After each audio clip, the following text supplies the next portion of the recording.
और आपको ये बताएं कि पंजाब में हुकूमत ने गैर कानूनी तौर पर मुकीम अफगान शहरियों की इत्तला देने वालों को नकद इनाम देने का ऐलान कर दिया है। वज़ीर इत्तलात अज़मा बुखारी ने कहा कि मालूमात देने वाले शहरियों का नाम खुफिया रखा जाएगा। पंजाब में गैर कानूनी तौर पर मुकीम अफगान बाशिंदों समेत गैर मुल्की शहरियों के खिलाफ ऑपरेशन जारी है। 3 हफ्तों में 6220 अफगान तारिकीन वतन को वापस अपने मुल्क भिजवाया गया है।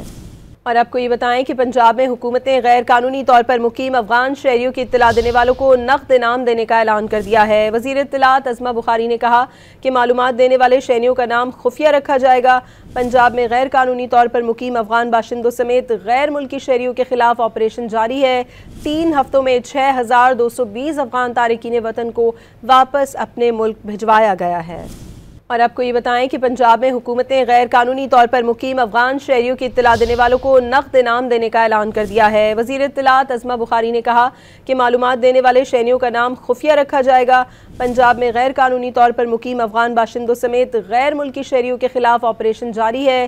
3 हफ्तों में 6220 अफगान तारिकीन वतन को वापस अपने मुल्क भिजवाया गया है।